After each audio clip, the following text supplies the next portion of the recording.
Today, I'm going to teach you how to use the pen tool in Adobe Acrobat Pro DC.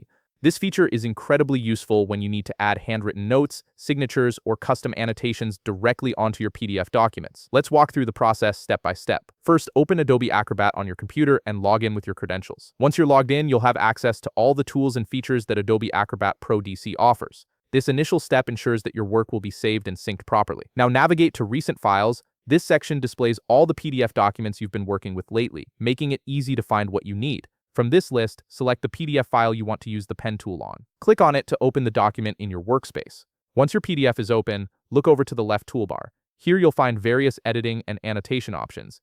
Click on the Draw Freehand icon. This icon represents the pen tool feature that allows you to create custom drawings and annotations. From the options that appear, select Draw. This activates the pen tool and prepares it for use on your document. Before you start drawing on your PDF, you'll want to customize the pen settings to suit your needs. Navigate back to the left toolbar and click the color picker to choose your ink color. This lets you select whatever color works best for your annotation or note, ensuring it stands out or blends in as you prefer. You can also adjust the thickness of your pen strokes. To do this, click on Change Line Thickness. This option gives you control over how bold or fine your lines will appear on the document. Use the slider to adjust the thickness.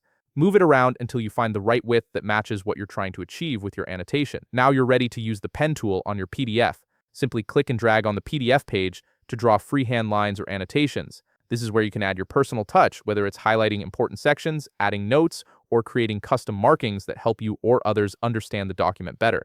Once you've finished adding your annotations, it's important to save your work. In the upper left toolbar, click Menu and select Save. This ensures that all your pen tool work is preserved within the document and won't be lost. And there you have it. You've successfully used the pen tool in Adobe Acrobat Pro DC to add custom annotations to your PDF. If you found this video helpful, please leave a like, subscribe, and see you in the next video.